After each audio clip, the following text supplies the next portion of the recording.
الحمد لله رب العالمين والعاقبة للمتقين والصلاة والسلام على رسوله النبي الكريم أما بعد فأعوذ بالله من الشيطان الرجيم بسم الله الرحمن الرحيم اللهم صل على محمد وعلى آل محمد كما صليت على إبراهيم وعلى آل إبراهيم إنك حميد مجيد اللهم بارك على محمد وعلى آل محمد كما باركت على إبراهيم وعلى آل إبراهيم إنك حميد مجيد۔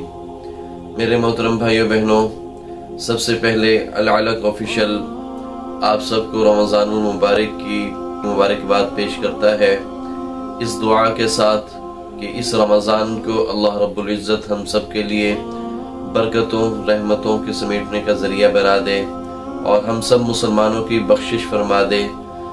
میرے محترم بھائیو بہنوں، حضرت موسیٰ علیہ السلام اللہ تعالیٰ کے بہت لاڈلے پیغمبر ہیں اور اسی وجہ سے انہیں کلیم اللہ کا لقب بھی دیا گیا ہے کہ وہ اللہ رب العزت سے ہم کلام ہوا کرتے تھے۔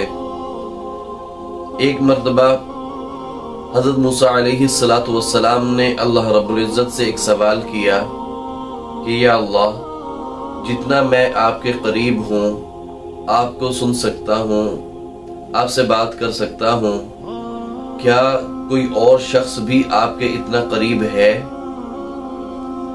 تو اللہ رب العزت نے فرمایا، اے موسیٰ، آخری وقت میں ایک امت ہوگی جو آخری پیغمبر حضرت محمد مصطفیٰ صلی اللہ علیہ وآلہ وسلم کی ہوگی، اور اس امت کو ایک مہینہ ایسا دیا جائے گا کہ جس میں وہ سوکھے ہونٹوں، خشک زبان اور بھوکے پیٹ کے ساتھ افطار کے وقت بیٹھے ہوں گے، اور جب میرے سامنے دست سوالی ہوں گے، اے موسیٰ، میں اس وقت ان کے اتنا قریب ہوں گا۔ اے موسیٰ، تیرے اور میرے درمیان 70 پردوں کا فاصلہ ہے، لیکن اس امت کے اور میرے درمیان جب وہ افطاری کے وقت دعا کے لیے بیٹھیں گے، افطاری کے لیے بیٹھیں گے، اس وقت یہ 70 پردوں کا فاصلہ بھی ختم ہو جائے گا۔ اللہ اکبر۔ موسیٰ علیہ السلام کا سوال کیا تھا؟ اے اللہ، جتنا میں آپ کے قریب ہوں، کیا اتنا بھی کوئی آپ کے قریب ہے؟ اللہ رب العزت نے کتنا پیارا جواب دیا کہ آخری امت حضرت محمد مصطفیٰ صلی اللہ علیہ وآلہ وسلم کی جب وہ بھوکے پیٹ کے ساتھ، سوکھی زبان کے ساتھ، خشک ہونٹوں کے ساتھ افطار کے وقت بیٹھیں گے اور میرے سامنے دست سوالی ہوں گے، یعنی دعا کریں گے، تو اس وقت میں ان کے اتنا قریب ہوں گا۔ اور اے موسیٰ، تیرے اور میرے درمیان 70 پردوں کا فاصلہ ہے، لیکن میرے محبوب کی امت جب افطاری کے وقت بیٹھے گی، اے موسیٰ، تیرے اور میرے درمیان 70 پردوں کا فاصلہ ہے، لیکن اس امت کے اور میرے درمیان افطار کے وقت کوئی فاصلہ نہیں ہوگا۔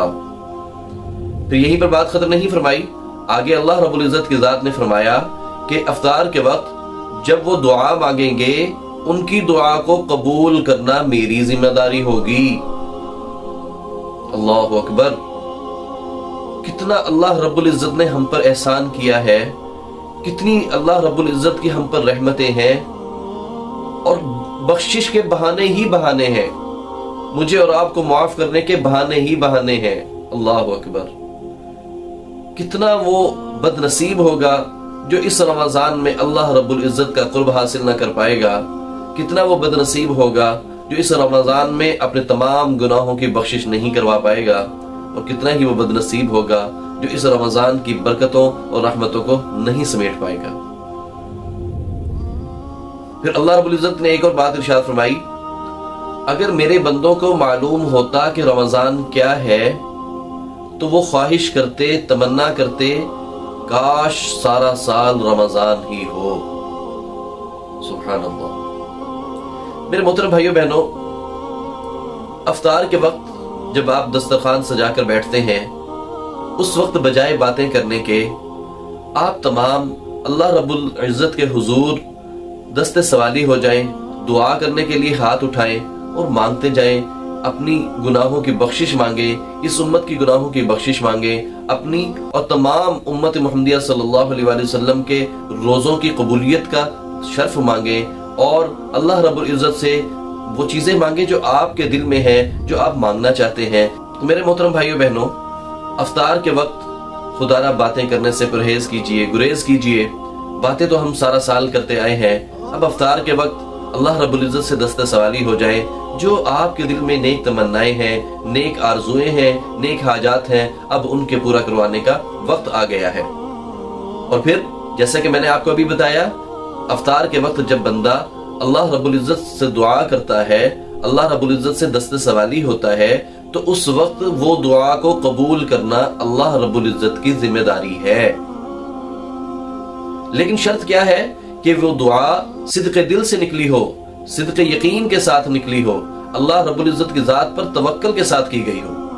آج سے ہی اپنی یہ روٹین بنائیے کہ افطار کے وقت اللہ رب العزت کے سامنے دست سوالی ہو جائے اور دل کی مناجات کریں، دل کھول کے مناجات کریں، دل کھول کے مانگیں۔ وہ رب اتنی رحیم، اتنی کریم، اتنی عظیم ہے کہ جب اس سے کوئی مانگتا ہے تو وہ خوش ہوتا ہے، اور جب کوئی نہیں مانگتا تو وہ ناراض ہوتا ہے۔ یہ واحد مالک ایسا ہے، دنیا کے مالکوں سے مانگے تو وہ ناراض ہوتے ہیں، نہ مانگے تو خوش ہوتے ہیں، لیکن اللہ رب العزت وہ واحد مالک ہے جس سے مانگے تو وہ خوش ہوتا ہے، نواز دیتا ہے، نہ مانگے تو وہ ناراض ہوتا ہے۔ آج سے یہ روٹین بنائیے کہ افطار کے وقت ہم دل کھول کے مناجات کریں گے، اپنی آرزوئیں اللہ کے سامنے رکھیں گے۔ انشاءاللہ العزیز اس دعا کے ساتھ مجھے اجازت دیجیے کہ اللہ رب العزت اس رمضان کے مہینے میں ہم سب کو ڈھیروں رحمتیں، برکتیں سمیٹنے والا بنائے۔ آمین۔ وآخر دعوانا ان الحمد للہ رب العالمین۔